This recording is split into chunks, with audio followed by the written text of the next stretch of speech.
Hey, today I'm talking about 3 James Coburn films, and if you don't recognize that name, I would imagine you are roughly my age or younger. That's fair, that's totally understandable. But to give you an example of one of his later roles that you would probably, hopefully recognize, that would be Monsters, Inc. He plays the boss in that film. So cool, right? And extra fun fact, he had an entire career before that movie. Crazy. I'm going to talk about 3 of the films from that great career he had. So today I'm talking about The Magnificent Seven, the original, which is a remake of a Japanese film. And then I'm also going to talk about Hell is for Heroes and Hard Times. First up is The Magnificent Seven. This is a 1960 film, which is a remake of Seven Samurai, which is a film that I've been meaning to watch, but haven't because it is 3.5 hours long. And I just don't have time for that. Literally the length of 2 movies, and then a little bit more. Anyway. And this stars a ton of really great actors. It's got Yul Brynner, Steve McQueen, Charles Bronson, Eli Wallach, and it's great. Obviously, I'm very aware of this movie, and I knew the plot because it's been remade to death in like so many different forms. But even with that, I still had a lot of fun watching this movie. Though, if you're unfamiliar, the basic premise is this small town in Mexico is being harassed by a local gang, and so they go to another city to hire a bunch of mercenaries to come help protect the town, and they do. Yay. And it's pretty great. The pacing's really, really good. The action is awesome. The music is terrific. It's surprisingly progressive. Like, the action set piece that introduces us to the heroes is about how they're trying to bury this Native American man in a cemetery that's for like the lowest of the low people, but because he's not white, the white people are all upset that he's going to be buried there, and then our heroes are like, screw you guys, we're gonna do this anyway.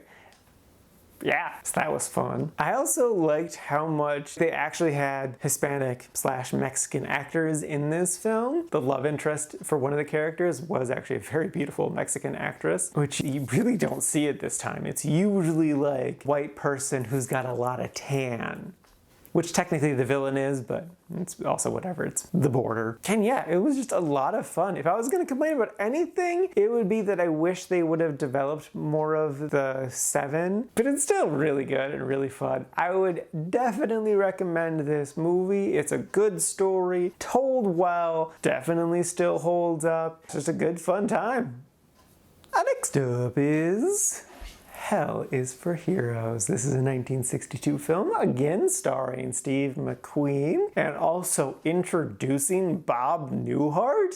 What? When I saw that, I was like, I can't believe this. And when I looked up his IMDb, yeah, this is his first movie role and only his second credited role on IMDb. So yeah, they really were introducing the world to Bob Newhart.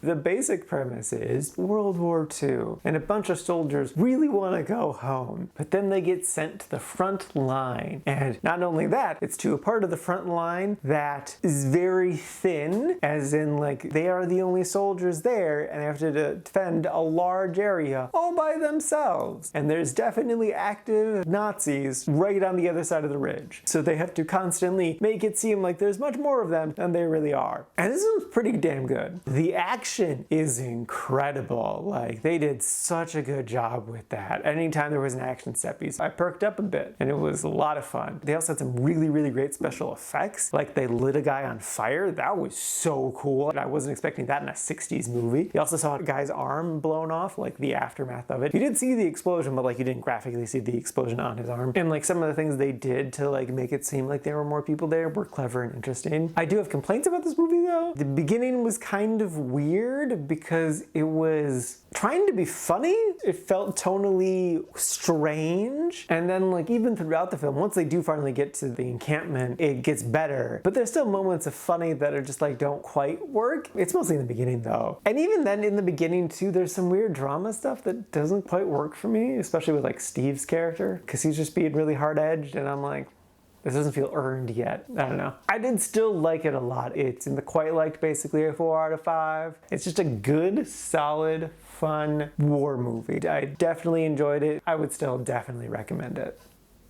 And lastly is Hard Times. This is a 1975 film starring Charles Bronson, again, as well as James Coburn. But the basic premise is Charles plays this man in his 50s who wants to do some street fighting to make some money because he's just kind of a vagabond. And that's what he does. And James is his manager. Yeah, it is pretty fun. All of the fight scenes are very, very well done, action-wise, choreographed, the look of them. The story is fairly interesting, but it went at a good pace that, like, even though it's kind of lacking stuff, I didn't super duper mind. I do have a few complaints though. It felt like they missed some development with characters, because like the main character that Charles plays is a very quiet, secretive, mysterious guy, which is fine, but it just felt like we were missing character defining moments because he's kind of mostly just like punching people or talking to his girlfriend character, played by his actual wife. And that was interesting, but I needed a little bit more. James was great. He was a smooth talking, big smiling, just delight. I loved every time he was on screen. And they did develop his character a little bit. I just wish, again, would a little bit more. But honestly, my biggest complaint that was really annoying were the sound effects during the fight scenes, because they have about 3 generic punching sounds that they use practically unchanged for the entire film. And it's just like,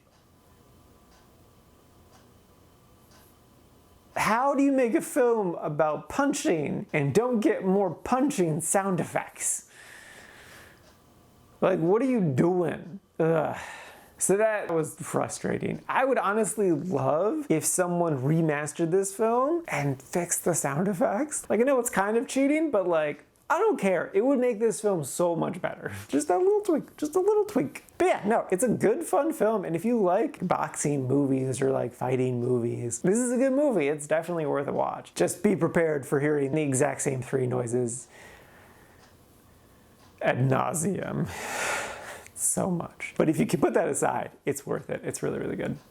Alrighty, now for today's rankings. First up, we got The Magnificent Seven sitting at number 50 in the really liked category. And then not too terribly far behind is Hell is for Heroes, sitting at number 81 in the quite like section. And then bringing up the rear just a hair behind is Hard Times, sitting at number 84. Also in the quite like section. And this is out of a total of 243 old movies so far this year.